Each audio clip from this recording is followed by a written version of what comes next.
I had the portside point defense board on the Halcyon ward when we picked up the Ghost, and for the first 4 hours I thought it was nothing. We were 9 days into the Vale Reach run, escorting the Kestrel line, 9 freighters loaded with reactor stock and ag modules for the Coraline, relay stations, slow as tide and twice as stubborn. The Reach is a debris corridor, the leavings of some war nobody alive remembers. 100 million tons of broken hull and ice strung out across 11 light days. Command rated it quiet. Command rated a lot of things quiet that turned out not to be. The Ghost first showed on the aft quarter, trailing Garen's drift, the slowest hull in the convoy by a wide margin, an old bulk hauler that had been retrofitted twice, and probably should have been retired the second. Sensors called it debris shadow, the kind of return you get when a chunk of wreckage tumbles in a freighter's wake and catches the same light. Lieutenant Hask, my section officer, logged it and moved on. I logged it too, but I kept the feed open at my station, because debris doesn't correct course, and twice in the next hour it did. I told Hask. Hask told the captain. Captain Arun Vass had been running escort in the Reach for 11 years, and she didn't dismiss things twice. She had the ward go quiet, full cold running, reactors at standby, every emission we could kill, killed. We dropped back half a light second from the convoy's rear marker and watched. Garen's drift went dark 40 minutes later. Not an explosion. Not a distress call cut short, even just a clean, total silence where a transponder beacon had been. One moment the ship was there, pinging its hourly position, like it had every hour for 9 days. The next moment, there was nothing where it had been, and the convoy's formation had a gap in it that nobody wanted to look at directly. Captain Vass didn't break formation to investigate.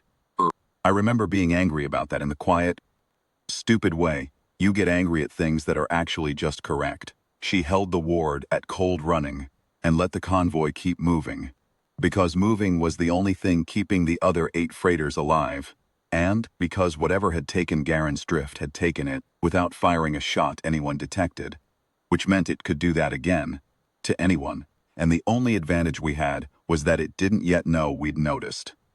It took 6 more hours for the ward's passive arrays to build a picture, and when Petty Officer Ressin laid it out on the main plot, I understood why the captain had wanted to wait. It wasn't one ship. It was 9, small, fast, organic profiled hulls, the kind of design you get when a species builds ships the way it builds itself, curved spines and clustered sensor nodes like compound eyes. They weren't holding formation the way a fleet does. They were holding it the way a pack does. Spread wide, each hull a little behind and a little above the one ahead, funneling the convoy's edges inward like herders. They've been with us longer than 4 hours, Ressin said. I'm finding traces back 2 days. They've been pacing us. Picking. Picking what? Hask asked, though I think he already knew. The slow one. Always the slow one first. I'd grown up on stories about predators, wolves, orcas, animals that worked a herd by testing it, finding the one that couldn't keep up and removing it before moving to the next. I'd never thought about what it would feel like to be inside the herd when that started. It felt like cold running and silence, and the slow certainty that the next ship taken might be chosen for a different reason than simply being slowest. Captain Vass spent most of that night in the command well with the tactical staff, and I wasn't part of those conversations. Hask told me afterward what the options had been. Break and run for the nearest waypoint, and lose more freighters to a pack that could outpace bulk haulers easily.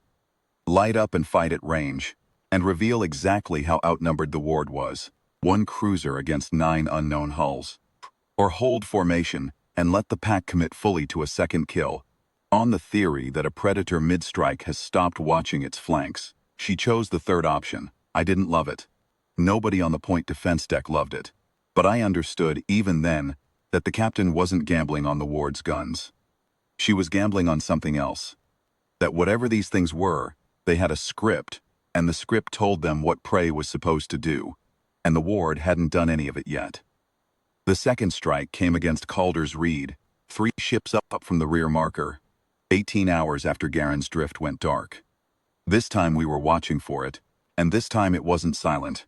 Not because the hunters were louder, but because Calder's Reed's master, an old transport hand named E.O. Petrin, got off a partial burst the instant his hull alarms tripped. 4 seconds of raw audio, no words. Just the sound of a ship structure being opened from the outside by something that didn't bother with airlocks. Then, nothing. That was when Captain Vass gave the order, and it wasn't an order to fire. Bring her up. All of it. Hold position.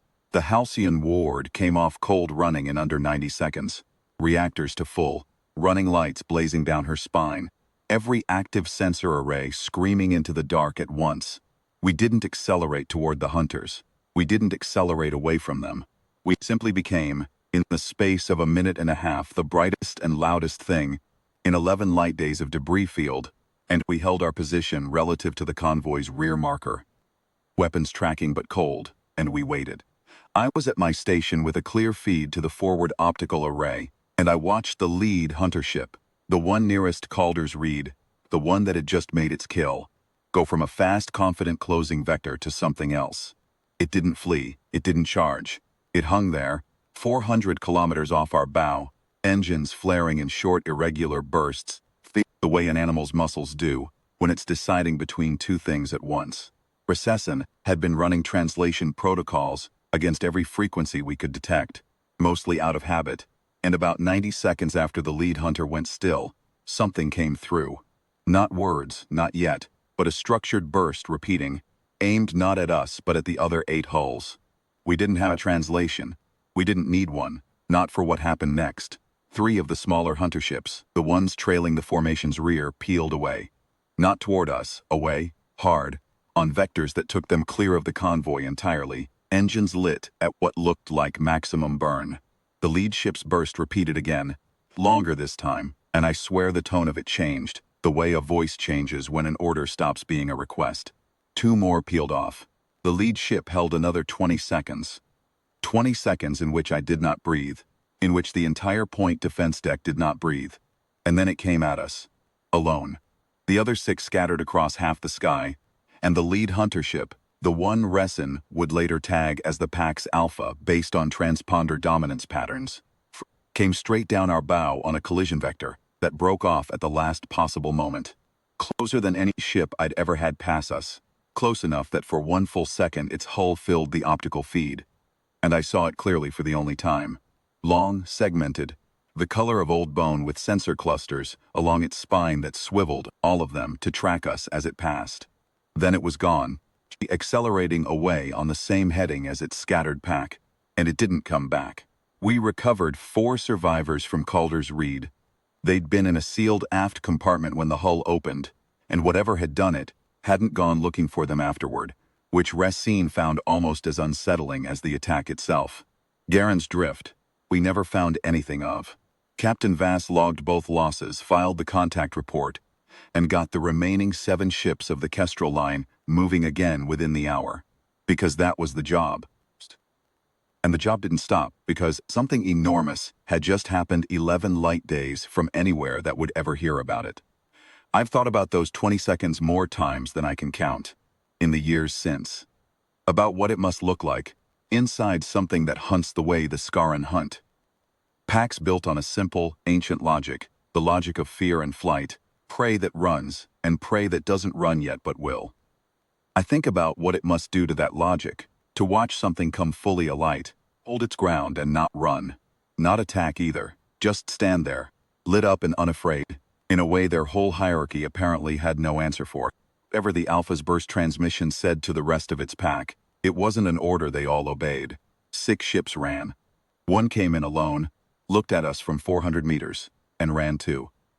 I don't know what that does to a pack like that, long term, whether it heals, whether it splits for good, whether somewhere out past the vial reach, there's a hierarchy that's never been quite the same since.